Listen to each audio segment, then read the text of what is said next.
2 ಇಲಾಖೆ ನಡೆಸ್ತಾ ಇದ್ದೀನಿ. ನನಗೇನು ಅಧಿಕಾರ ಇಲ್ಲ ಅಂತ ನಾನು ಕೊರಗಕ್ಕೇನಿದೆ ನನಗೆ? ಇಲ್ಲಿ ರಾಜ್ಯ ಉಳಿಸಿ,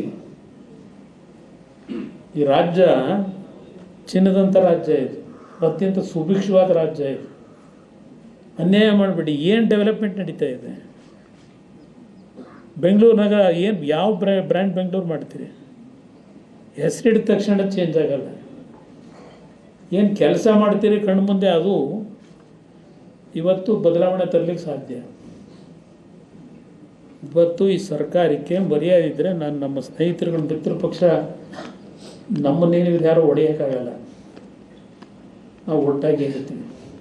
ಭಾಳ ಜನಕ್ಕೆ ಏನೋ ನಾವು ಬೇರೆ ಬೇರೆ ಆಗ್ಬಿಟ್ಟಿದ್ದೀವಿ ಅಂತೇಳಿ ಕೆಲವರು ಮಾತಾಡ್ತೀರಿ. ಯಾವುದೇ ಕಾರಣಕ್ಕೂ ಈ ರಾಜ್ಯದಲ್ಲಿ ಈ ಮೈತ್ರಿ ಹೊಂದಾಣಿಕೆ ಒಂದು ಒಳ್ಳೆ ಸರ್ಕಾರ ತರಲಿಕ್ಕೆ, ಈ ರಾಜ್ಯದ ಅಭಿವೃದ್ಧಿಗೆ ಒಟ್ಟಾಗಿ ಕೆಲಸ ಮಾಡ್ತೀವಿ. ನಾನು ಅಶೋಕ್ ಅವರಿಗೆ, ವಿಜಯೇಂದ್ರ ಅವರಿಗೆ ಮನವಿ ಮಾಡೋದು, ನಮ್ಮ ರವಿ ಅವರಿದ್ದಾರೆ, ಅಲ್ಲಿಂದ ನಮ್ಮ MP ಅವರಿದ್ದಾರೆ, ನಾರಾಯಣ ಸ್ವಾಮಿ ವಿರೋಧ ಪಕ್ಷದ ನಾಯಕರಿದ್ದಾರೆ.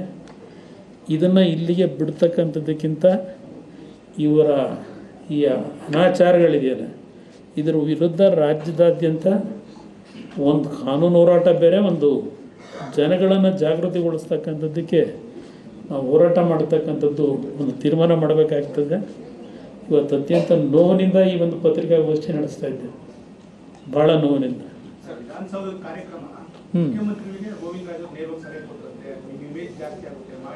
ಅದಕ್ಕೆ ಹೇಳಿದ್ದು ಬ್ರದರ್, ಇವರೊಂದು ಕಡೆ ಇಮೇಜ್ ಜಾಸ್ತಿ ಮಾಡ್ಕೋಬೇಕು, ಇನ್ನೊಂದು ಕಡೆ ಡೆಪ್ಟಿ CM ಇಮೇಜ್ ಜಾಸ್ತಿ ಮಾಡ್ಕೋಬೇಕು. ಇದಕ್ಕೋಸ್ಕರ ಈ ರಾಜ್ಯದ ಜನ ಪ್ರಾಣ ಕಳ್ಕೋಬೇಕು.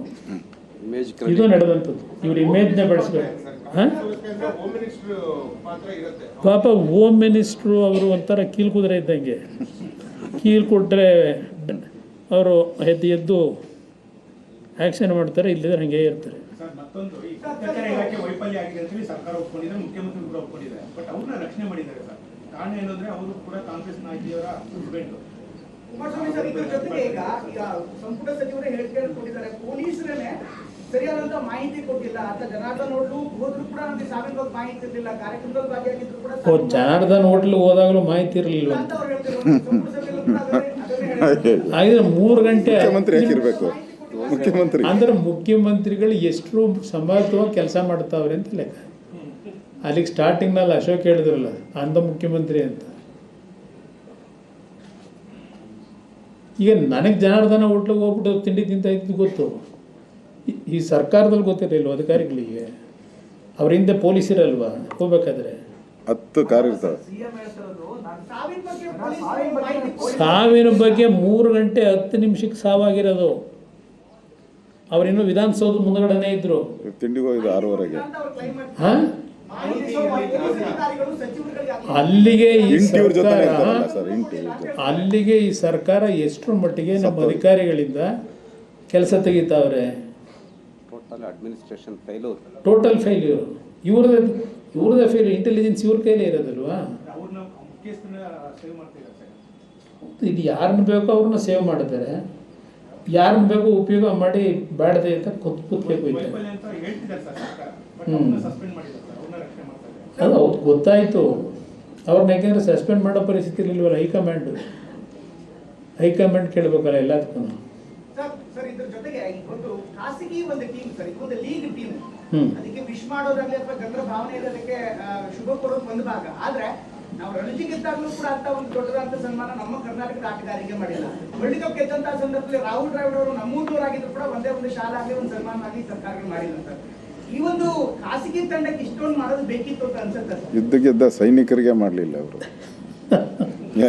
ಸಾಕ್ಷಿ ಕೇಳಿದ್ರು. ಇದು ನೀವು ಹೇಳಿದಾರಲ್ಲ, ಇದು ಅವರಿಗೆ ಗೌರವ ಸಲ್ಲಿಸಬೇಕು ಅನ್ನೋದಕ್ಕಿಂತ ಹೆಚ್ಚಾಗಿ ಇವರು ವರ್ಚಸ್ಸು, ನಾನು ವರ್ಚಸ್ಸು ಜಾಸ್ತಿ ಮಾಡ್ಕೋಬೇಕು ಅನ್ನೋದಿತ್ತಲ್ಲ, ಅದಕ್ಕೆ ಇವರ ಆದ್ಯತೆಗೋಸ್ಕರವಾಗಿ ಇದನ್ನು ದುರುಪಯೋಗ ಪಡಿಸ್ಕೊಂಡ್ರು. ಈ ದುರುಪಯೋಗ ಪಡಿಸ್ಕೊಳ್ಳಿಕ್ಕೆ ಹೋಗಿ ಆ ಪಾಪ ಅಮಾಯಕ ಯುವಕರನ್ನ ಬಲಿ ತಗೊಂಡು. Sir, there is a letter which has been released. There is a letter which claims that the KSCA, DNA and RCB wanted to hold function at the Grand Steps. It was not the government initiative. Somewhere the government is distancing itself that they were not the organizers.